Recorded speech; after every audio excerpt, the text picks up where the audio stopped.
I'm going to get right at it. Look at that. 38,000 jobs created last month. 38,000. That's it. Joining us, Paul Conway, former Labor Department Chief of Staff under George W. Bush. Paul, thanks for being with us. Thank you. I'm sure you share my characterization that this is just plain awful. But let me dig into the numbers a little bit here. What I found was truly bad news was 15,000 jobs lost in construction, 18,000 jobs lost in manufacturing. Those are high-paid jobs, and they're gone. What else do you have? Well, those are devastating numbers, and the important thing here is the context of all of this. You have folks from the President of the United States this week in Elkhart, Indiana, claiming success of the economy and his policies. You have Janet Yellen saying that if you have numbers at 150 to 200,000, it's justification to raise the interest rates. All of their arguments are essentially blown out by this report, because this report is a stunning indictment of the president's elitism and his failed policies and how it's been hitting not just the middle class, but all sectors of the economy and all workers. It's a devastating report. It is. The only serious job growth that I could find was in healthcare, up 46,000, and in government. I'm not sure of the exact numbers on government, but government employment went up.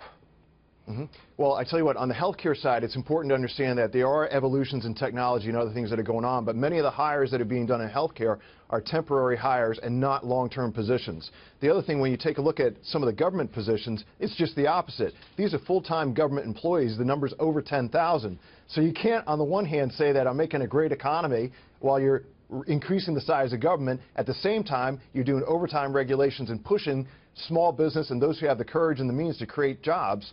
It's just, I mean, the consequences of what he does as a president and what Hillary Clinton has supported as a matter of philosophy in this administration, it has devastating consequences from people that are just trying to pay bills. By the way, Donald Trump has just tweeted this, and I'm going to tell you what he tweeted.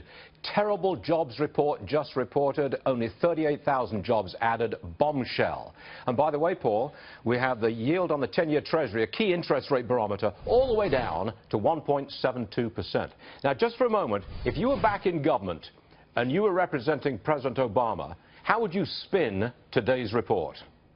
Well, I'd probably do what I've been doing for the past 8 years if I were a White House spinmeister, and that's not just attack the Congress, but attack the American worker. Think about it. Over the past 8 years, if a veteran comes back and can't get a job, the veteran is attacked for not having skills that are transferable to the workforce. If you're an older American, you're attacked for encumbering jobs that millennials want because you want to work longer, because you lost your savings during the crisis. If you're a millennial, your aspirations are dumbed down, and you're said that you like to volunteer and you like to work part-time jobs and you like to stay at home.